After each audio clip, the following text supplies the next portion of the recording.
محترم سامعین کرام، السلام علیکم ورحمۃ اللہ وبرکاتہ۔ میں ڈاکٹر اکرام الحق الازہری ہوں۔ میں اپردیر سے تعلق رکھنے والا ہوں، جو کہ خیبر پختونخوا میں واقع ہے۔ میں پاکستان کا رہنے والا ہوں۔ میں نے BA پشاور یونیورسٹی سے کیا ہے اور میرا MA مقارنۃ الادیان میں، جسے کمپیریٹیو ریلیجنز ہم کہتے ہیں، وہ میں نے جامعہ اسلامیہ عالمیہ اسلام آباد سے، یعنی بین الاقوامی اسلامی یونیورسٹی سے کیا ہے۔ اور اسی طریقے سے میں نے دینی علوم وفاق المدارس العربیہ سے حاصل کیے ہیں۔ یہاں اسلام آباد کے بعض دینی اداروں میں نے پڑھا ہے۔ میں اسلامی یونیورسٹی میں پڑھاتا ہوں اور میں صدر ہاؤس میں بحیثیت امام اور خطیب کے فرائض انجام دیتا ہوں۔ میں پہلی دفعہ مصر 1997 میں گیا، جبکہ میرے لیے ویزا اور ٹکٹ جامعہ ازہر نے ایک انٹرویو کے بعد بھیجا تھا، اور یہ سن 1997 مئی کی بات ہے۔ تو میں اس بنیاد پر پورے مصر کا بحیثیت حکومت اور پورے عوام کا میں شکر گزار ہوں کہ انہوں نے مجھے جامعہ ازہر میں پڑھنے کی اور ان بڑے عظیم علماء سے علم سیکھنے اور حاصل کرنے کا ایک عظیم موقع فراہم کیا۔ جب میں جامعہ ازہر گیا اور وہاں حاضری دی، تو وہاں پر جو ائمہ اور وعاظ کے لیے جو بلڈنگ مقرر کی گئی تھی، اس میں تقریباً 3 مہینے کے لیے رہائش پذیر رہا، اور وہاں کے عظیم اور بڑے بڑے اساتذہ سے مجھے شرف تلمذ حاصل کرنا پڑا۔ ان میں سے شیخ الازہر اساتذہ کے اس ناموں کے فہرست میں سر فہرست ہے، جو کہ ہمیں ہر ہفتے کے دن ایک مفتوح موضوع کے اوپر، کسی بھی موضوع پر وہ ہمیں لیکچر دیا کرتے تھے۔ اور ہماری حالت یہ ہوتی تھی کہ ہم صبح سویرے جب گاڑی کے پر سوار ہونے لگتے تھے، تو میری کوشش یہ ہوتی تھی کہ میں گیٹ کے قریب والی سیٹ پہ بیٹھوں، تاکہ سب سے پہلے اتر کے جا کے شیخ الازہر کے قریب ہی اپنی جگہ کرسی بنا لوں۔ تو ہمیشہ میں ان کی دائیں طرف بیٹھا کرتا تھا، اور ان سے میں نے بہت سارا علم سیکھا۔ وہ ہمیں ایک اپنے بچوں کی طرح ہماری تربیت وہ 3 مہینے تک کرتے رہے اور علم دیتے رہے۔ اس کے علاوہ ہم نے بڑے بڑے درجے کے اساتذہ سے علم حاصل کیا۔ اعلیٰ سبیل مثال اوقاف کے وزیر ڈاکٹر محمود حمدی زقزوق آیا کرتے تھے، اور وہ ہمیں استشراق پڑھاتے تھے۔ اسی طریقے سے جامعہ ازہر کے رئیس، جو کہ عمر احمد ہاشم صاحب تھے، وہ ہمیں آ کے حدیث سکھایا کرتے تھے۔ اور اسی طریقے سے ڈاکٹر حسن یونس عبیدو، وہ ہمیں تفسیر پڑھاتے تھے۔ اور اس کے علاوہ بھی بڑے اساتذہ آتے تھے، جس طرح اصول الدین ڈپارٹمنٹ کے عمید دین آیا کرتے تھے، دکتور محی الدین الصافی، اور وہ ہمیں تصوف پڑھایا کرتے تھے۔ اور سابق جامعہ ازہر کے جو رئیس تھے، وہ ہمیں اصول فقہ پڑھاتے تھے۔ بڑے عظیم استاذ تھے، اور ان کا نام ہے ڈاکٹر عبدالفتاح شیخ، ان کا نام تھا۔ تو ان جیسے عظیم ہستیوں سے میں نے شرف تلمذ حاصل کیا، اور اسی کی بنیاد پر اللہ تبارک و تعالیٰ نے میری علمی زندگی ایسی کامیاب زندگی بنائی کہ مجھے اللہ تعالیٰ نے عربی زبان بولنا اور لکھنا میرے لیے ان اساتذہ کے وجہ سے میرے لیے بہت ہی آسان بنا دیا۔ اور یہاں پر جامعہ اسلامیہ نے میرے آنے کے بعد مجھے فوری طور پر یہاں پر تدریسی فرائض انجام دینے کی مجھے یہاں پر آفر دی۔ میں نے اس کو قبول کی، لیکن جب میں اپنے اس دورے میں تھا، تو اسی دوران میں نے اپنی PhD رجسٹر کرائی، جبکہ اسلامی یونیورسٹی کا معادلہ پہلے سے ایکویلنسی ان کے ساتھ موجود تھی۔ تو میں نے ملت السیخ بین الاسلام والہندوسیہ اس موضوع پر میں نے PhD رجسٹر کرا دی، اور پھر میرے لیے ڈاکٹر حسن محرم الحوینی کو میرا مشرف بنا دیا گیا۔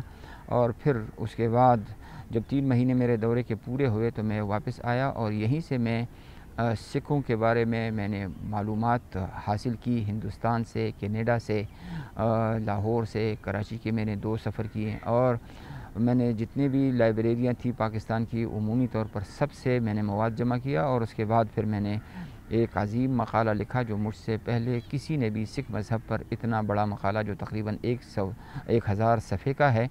और फिर 2005 में मैं वापस गया और 3 महीने दोबारा फिर मेरी वहाँ पर इक़ामत थी और मेरे उस्ताद हसन मुहर्रम अल-हवैनी ने मेरे साथ बड़े एहसानात किए। तो मेरा वाइवा मुनाकशा वो 3 महीने के बाद हुआ, जो जिसका नतीजा बिल्कुल एक्सीलेंट में था और मेरे 100 में से 92 नंबर आए थे। तो मैं तमाम अपने दोस्तों से ये गुजारिश करता हूँ कि वो जामिया अज़हर, जो कि पूरे आलम के अंदर एक कदीम दरगज़गाह है और एक मादर इल्मी है, जिसके पूरी दुनिया के अंदर इल्मी खिदमात है, अल्लाह ताला इस दरसगाह को हमेशा के लिए क़यामत तक इसको शाद और आबाद रखे। और अज़हर से जितने लोग भी वाबस्ता है बहैसियत असातिज़ा के, बहैसियत स्टाफ के, अल्लाह ताला उनको जज़ाए खैर दे कि वो सारे लोगों की अज़ीम खिदमत देते हैं। अल्हम्दुलिल्लाह रब्बिल आलमीन वस्सलातु वस्सलामु अला अशरफिल मुरसलीन व अला आलिहि व अस्हाबिहि व मन तबिअहुम बिइहसानिन इला यौमिद्दीन।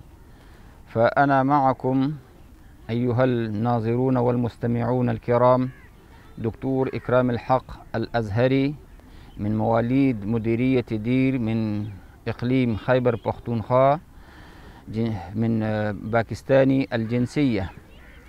أنا حصلت على شهادة بكالوريوس من جامعة بشاور بدرجة الامتياز، وشهادة الماجستير من الجامعة الإسلامية العالمية من كلية أصول الدين قسم مقارنة الأديان، وكذلك هذه الشهادة بدرجة الامتياز. وحصلت كذلك على شهادة العلوم الدينية من وفاق المدارس العربية بدرجة الامتياز. أنا أدرس في الجامعة الإسلامية العالمية بقسم مقارنة الأديان بكلية أصول الدين، وكذلك أعمل إمام وخطيب لرئيس الجمهورية بقصر الرئاسة. أنا لأول مرة اشتركت في دورة تدريب الأئمة والوعاظ في الجامعة الأزهر الشريف، فأشكر أرض كنانة ودولة مصر حكومة وشعبا على أن منحوا لنا ولي فرصة في أن أدرس في الجامعة الأزهر الشريف وآخذ من هذا المنهل الصافي العلوم الدينية واللغة العربية. فذهبت لأول مرة في سنة 1997 في شهر مايو، وزرت القاهرة حتى أقاموني في مدينة البعوث الإسلامية في مبنى الأئمة والوعاظ. وكانت هذه الدورة لأول مرة لي لمدة 3 أشهر. وفي نفس الدورة كانت تأتي لنا الأساتذة الكبار من بداية من شيخ الأزهر، وكان من بينهم الوزراء مثل دكتور حمدي زقزوق، وشيخ الأزهر هذا دكتور محمد سيد الطنطاوي، ورئيس الأزهر كذلك كان يدرس لنا الحديث. ويأتي لنا العمداء من الكليات المختلفة مثل محي الدين الصافي عميد كلية أصول الدين، وكذلك بعض الرؤساء الآخرون يعطوننا المحاضرات في هذه الدورة الكريمة. فأخذت من علومهم الصافية في الميادين المختلفة. فيعطينا شيخ الأزهر كل يوم السبت في الصباح الباكر بعد صلاة الفجر في اللقاء المفتوح، ويكون هناك يختار لنا موضوعا ما، فحتى يأتي ويدرس لنا هذا الأستاذ. وكان هذا هو العالم الكبير وعملاق ومن جبال العلم، وهكذا الأساتذة الآخرون. فلما كنت على وشك الانتهاء لهذه الدورة فانتهزت فرصة أخرى حتى سجلت الدكتوراه، لأن الماجستير كان معي موجودا، وكانت المعادلة موجودة للجامعة الإسلامية مع جامعة أزهر. فقدمت خطة البحث، وكان عنوان هذه الخطة وهذا موضوعه ملة السيخ بين الإسلام والهندوسية. فقبلوا هذا الموضوع مع الخطة مع كل المحتويات، وعينوا لي المشرف، وكان هو دكتور حسن محرم الحويني، وكان في ذلك الوقت رئيس قسم الفلسفة العقيدة والفلسفة. وكان هذا الرجل عالما كبيرا جدا، حتى التقيت به مرة واحدة، وكنت في العودة بعد انتهاء هذه الدورة، فأوصاني بأن أقرأ الموضوع بالكامل وثم أبدأ في الكتابة. فكنت أكتب بحثا وفصلا وبابا بابا، وكنت أرسل هذا المكتوب إلى هذا الأستاذ الكريم من إسلام آباد، فكان هو يصحح لي، وبعد ذلك يرسل لي هذا المصحح، فكنت أقرأه وأراجع القراءة وأصحح له كل هذه الأخطاء التي أشار به هذا الأستاذ الكريم، حتى كملت هذه الرسالة. وبعد 7 سنوات أنا رجعت إلى مصر مرة أخرى لمناقشة هذه الرسالة الكريمة المباركة القيمة. وأقمت هذه المرة تقريبا لمدة 3 أشهر مع مشرفي، وراجعنا الرسالة بالكامل، وحتى عدل لي ما يحتاج إلى التعديل، وغير لي كذلك الصياغة، لأنه كان ممتازا في اللغة العربية. وكان كفيف البصر هذا الأستاذ المبارك، ولكن كان عقله عقل عجيب، وحافظته وذاكرته اللي كنت أتعجب به، يراجع معي 3-4 صفحات، وبعد ذلك يقول لي: يا إكرام، يا شيخ محمد إكرام، هات صفحة كذا وعدل هذه العبارة. فكنت أعدل. وبعدما انتهينا من الرسالة فعين لي هؤلاء الأساتذة المناقش الخارجي دكتور محمود نجاه الغنيمي، والمشرف الداخلي دكتور سامي حجازي، وكان أستاذي في ماجستير هنا في الجامعة الإسلامية.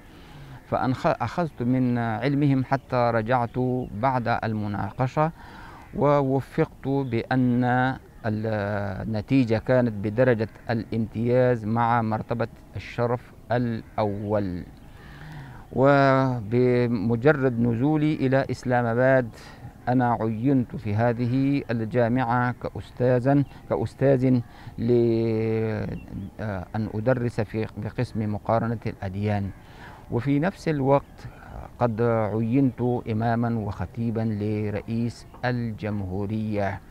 فهذا هو ما عني من الموجز من حياتي العلمية. وآخر دعوانا أن الحمد لله رب العالمين.